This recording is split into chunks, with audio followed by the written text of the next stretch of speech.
Нурпресстин жаңылыктар түрмөгү эфирде мен Айназ Кадыров алып барам, саламатсыздарбы. Активист Адилет Балтабай сот залынан бошотулду. 1-май райондук соттун өкүмү менен ал 5 жылга эркинен ажыратылып, ошол эле учурда 3 жыл пробациялык көзөмөл белгиленип сот залынан бошотулду. Эскерте кетсек, Адилет Али Мыктыбек массалык башаламандыкка чакырык жасоого шектелип, камакка алынган. Ага массалык башаламандык уюштуруу беренеси менен кылмыш иши козголгон. Кыргызстанда 73 миңге жакын адам кант диабети менен ооруйт. Бул диагноз коюлуп каттоого алынгандар. Муну менен катар учурунда ооруканага кайрылбай, кант диабети менен оорурун билбеген адамдар дагы көп деп билдирет дарыгерлер. Ак халатчандардын маалыматы боюнча өлкөдө диабетиктердин саны 256 миңге чукул болушу мүмкүн. Бул чакан Кыргызстан үчүн өтө чоң көрсөткүч. Анткени бул өтө кооптуу илдет. Ал өтүшүп кетсе жүрөк кармап калат, инсульт алат, сокурдукка алып барат, бөйрөк иштебей же буттарды кесип салууга чейин барат. Болгондо да эмгекке жарамдуу жарандарды майыптуулукка алып келиши бул чоң көйгөй. Каржынын жетишсиздигине байланыштуу диабетиктерди дары-дармек менен камсыз кылуу канааттандырарлык эмес. Дүйнөлүк саламаттык сактоо уюмунун маалыматына ылайык, бул көйгөй курчуп жатат.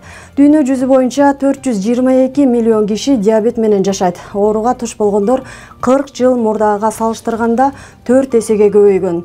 Жарандар бул кооптуу илдеттин алдын алса болот. Кант кошулган азык-түлүктөн жана суусундуктардан баш тартуу жана ак ундан жасалган нан менен макарондун ордуна кара унду колдонуу керектигин адистер эскертүүдө. Террористтик же тыюу салынган диний уюмдун мүчөсү кармалды деген маалыматтар байма-бай чыгат. Мындай көрүнүштөр карапайым калктын диний сабатсыздыгынан улам болууда деп эксперттер коңгуроо кагууда. Айрымдар Кыргызстан кайсыл мазхабты кармаарын да так билбей, ар кандай террористтик жана тыюу салынган уюмдарга азгырылып кетүүдө. Мындан улам мектептерге диндин тарыхы сабагын киргизүү мезгил талабы болууда. Билим берүү министрлигинин маалыматы боюнча 9-класстарга диндердин өнүгүү тарыхы сабагы окутулууда. Бирок бул боюнча адистер жетишсиз. Буга чейин сабак бере турган мугалимден теологиялык жогорку билими жана педагогика, психология, окутуу методикасы жаатында квалификациясын жогорулатуудан же кайра даярдоодон өткөнү жөнүндө тастыктама талап кылынары айтылган.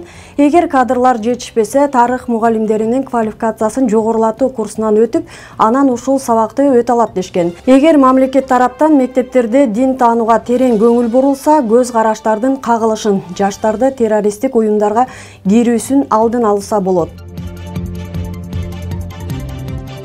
Учурда сезонду ийгиликтүү өткөрүүгө даярдыктар толук кандуу жүрүүдө. Акыркы жылдары чет өлкөлүк альпинисттер Кыргызстанда жайгашкан чокуларга чыгууга кызыгуулары артууда. Өзгөчө Ленин, Хантеңир, Жеңиш чокулары өзүнүн кооздугу менен айырмаланып турат. Кыргызстан КМШ өлкөлөрүнүн ичинен кышкы туризм боюнча алдыңкы үчтүккө кирди. Анткени биздин өлкөнүн табияты, жаратылышы көбүн кызыктырат. Деген менен бизде туризм тармагында инфраструктура, тейлөө, сервис начар экени айтылып эле жүрөт. Бирок туризм департаменти акыркы учурда кызмат көрсөтүү тармагы жолго коюлуп жатат деп ишендирүүдө. Альпинизм негизи абдан кымбат спорт. Демек, келген эс алуучуларга бардык шартты түзүп берүү зарыл. Айрыкча коопсуздук ишине абдан көңүл бурулушу керек. Нурпресстин жаңылыктары менен YouTube, Instagram, Telegram, Facebook'тан тааныша аласыздар. Нурпресс чындыктын изи менен.